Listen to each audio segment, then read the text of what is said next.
Magandang araw mga bossing, sa naghanap dyan ng pickup truck, automatic transmission na naka-dress up na. Ito, available na tayo mga boss.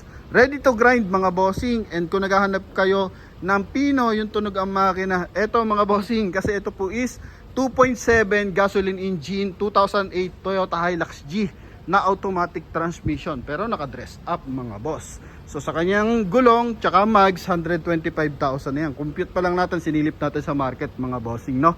So Cooper yung kanyang tires. Then naka ano na yan, all road condition, pang ano na talaga yan, pang off-road. Then heavy duty na 6 holes na ano to, mags mga bossing, 5 spoke. Yan. So naka-upgrade na rin yung kanyang suspension. Ganun din yung kanyang front bumper, naka-steel bumper. Then step board mga bossing, solid na rin. Kuta natin ang bahagya. Kulay lithium to mga bossing. Ganda dito, ginawa ng body color. Oh, umaandar to mga boss ha, pino lang talaga. Chrome ang door handle, leather ang upuan. Yan, company, president ng company may-ari nito mga boss, no? So, 4 keep lang talaga yung mga gantong unit mga bossing. Siguro, nakita ng GRS mga boss.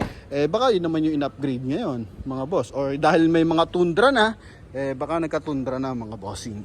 Pero ito, matagal-tagal tong inalagaan mga boss. Oh, kiseg, pati exhaust mga bossing. Ang gara. Oh, iba yung tunog ng makina niya. Then ito yung ating heavy duty na tow hook na pwede mo rin lagyan ng mountain bike mga boss. Yan. Ito yung kabilang side. Then sa pricing, banggitin natin. Presyo nila dito 700,000. Sa Promote PH, makukuha mo lang to 625,000 kasama yung transfer of ownership. Kaya sa mga nagkaka-interest mga bossing, ang gagawin lang natin dito, ipapa-detail ang body, tsaka engine bay, interior. Yan, pwede nyo na itong makuha mga boss. Kaya pwede nyo na itong ma-reserve mga bossing, ha? Yan, so dito muna tayo sa ating front area. Explain natin kung anong meron dito mga boss at kung gaano to kaganda mga bossing. So coding nito is Monday. Yan, ending 1. So naka full bar, heavy duty yung kanyang front bumper. Yan mga bossing. Naka chrome yung ating front grill area sa ating headlight mga boss. Pit na pit oh. Mga boss, walang awang, no? Tsaka walang basag yung ating headlight. Ganun din sa ating fog light. Yan mga boss.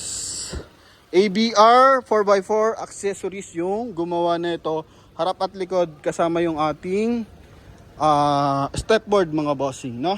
Then kasama na rin yung ating suspension. Ito yung ating mags. So ang size ng ating mags is R17, naka 6 holes na 5 spoke na VLF. So ang VLF mga bossing, I think 63,000 or 65,000 yung pinakamura na ito mga bossing sa ganyan disenyo. Then naka Cooper tires to mga bossing, ha. So pang off-road session talaga, pang river crossing yung ganito mga boss. Sa hood, ginawa nilang nilagyan nila ng scoop mga bossing, pero pan diesel yan eh. So design lang mga bossing para mas maging maangas pa. Okay, so pero yung ganito pwede rin lagyan ng snorkel para if ever river crossing na malalim, pwede talaga. Pero yung ganyang disenyo, kahit medyo matataas na baha or mga tubig-tubig, so kaya yan mga bossing. Then malalaking lubak, panis yan. Ano, ang ganda nga gamitan, ang ganda ng response ng makina, transmission. Yan, so all goods mga boss. Stepboard mga bossing, halatang ano naman to, ginawang 4 keep lang to mga boss.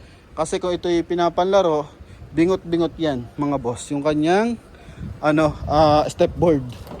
Okay, pati kanyang bumper, baka laylay na yan. Okay, so dito leather mga bossing. Oh, leather yan mga boss. Then kulay beige yung ating interior tsaka ceiling. Medyo brownish naman yung ating dashboard mga boss. Mileage nito is 127,000 km.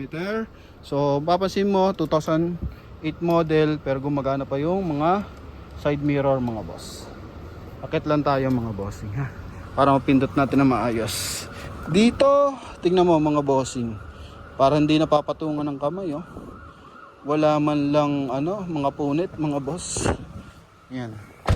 So ito mga bossing, baliktad pala. So gumagana pa to mga boss. Dito muna tayo sa kabila. Pakabig pala yun mga boss. Baliktad pala ako eh. Pipindot ko pala sa kabilang side. Then dito.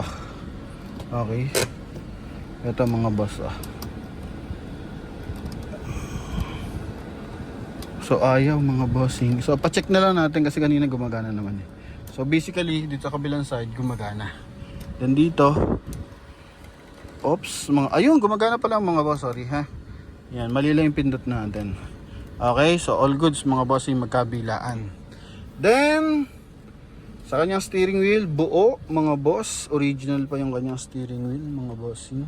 Medyo makinis lang pero walang putok. Kasi nga meron siyang steering wheel cover. Busina, tingnan mo.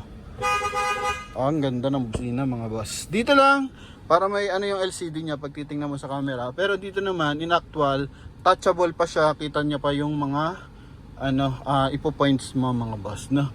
Pero totally, para siyang may nabasa yung LCD type. No? Yan. So sakit naman yan kapag naaarawan mga boss. So bibigay talaga screen ng ating mga 2-din audio system. So Pioneer mga bossing ha. Naka dual airbags. Yan. Then presentable yung ating position ng ating transmission mga boss. Pakalinis mga boss. Diba? So halata mo na maingat ang pagkakagamit mga bossing. Wala lang karwash. Okay, yun lang. Pero sa windshield, maayos ang windshield natin. Wala mga basag. Gamit nating tint, so naka 3M pa. Yung dating may-ari. Sa bibili nito, ingat lang dito. Baka mauntog yung lulod nyo mga boss. Medyo masakit. Okay, so discoloration ng bahagya. Pero it's normal na mga bossing. Konti retouch lang. Yan. Dito, ganda. Binilang pa ng dish mating mga boss na pang Hilux talaga. Yan. Okay, naka-roller lid to mga boss. Papacheck lang natin tong roller lid niya. Baka ano na to. Yan, sa mga kabili, baka paltan nyo na to ng bago. Okay, so medyo madumi lang talaga mga boss. Tingnan naman yung kanyang bedliner mga boss. Yung Toyota. Aha. Parang yung galon na lang yun na nagpaluma no? Then buo din dito mga boss. Okay. Konting scratches, konting dimple. Yan. So lagayan to ng mountain bike. Pang hatakan na talaga. Ito may dimple ng bahagya mga boss. Yan. Pero ang kinis ng ating unit mga boss. Buo yung taillight mga bossing ha. Magkabilaan. Din yun nga sa ating exhaust. Naka-upgrade yan mga boss. Kaya pag binabamba mo, kakaiba yung ingay niya mga bossing, para naka-remap yung datingan. Konting gas-gas. Yan lang mga bossing. So pa-detail na lang natin to. Okay. Ito yung kabilang side. Yan mga boss. Sa mga bar natin interesado, kung naghahanap kayo ng pick up mga boss, eto na. Noong nakaraan pa naman nagpapanap sa akin ng ganito mga bossing. Hindi ko lang ata na-save yung number mga boss. Hoping mapanood to ni bossing para siya makakuha. Pero open pa to para sa lahat mga boss. Yan, silipin natin yung kay engine bay. Pero medyo madumi mga bossing ha. Pero pakita ko lang sa inyo na umaandar siya. Ito.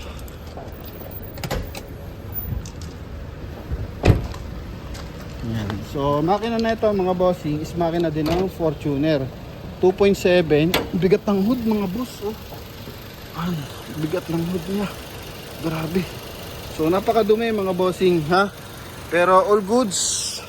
Maandar, napakapino, walang vibration mga boss. And kanyang baterya, may date March 2023 nabili.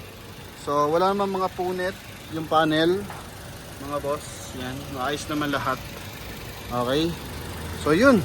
Ito mga bossing, pwedeng for keep, pwedeng for grind mga boss.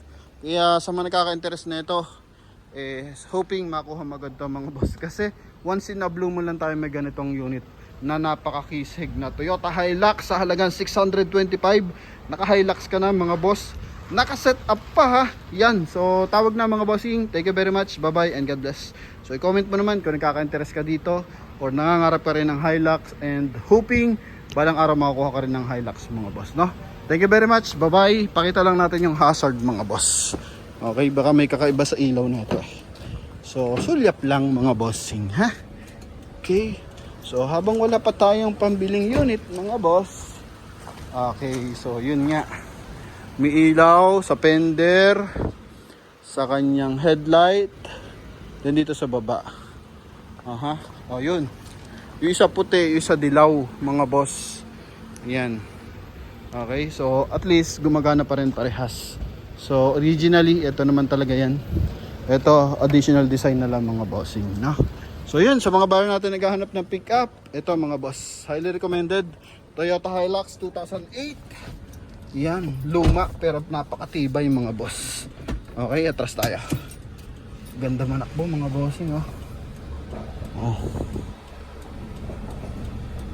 Grabe, ang smooth manakbo na ito. Kanina hinataw ko eh. Oh, mga boss. Lumilipad-lipad mga bossing. Oh, baka natama yung ibang bato dyan sa ating mga mamahaling unit mga boss, no? So balik na natin sa garahe. So yun lang mga bossing, thank you very much, bye bye and God bless.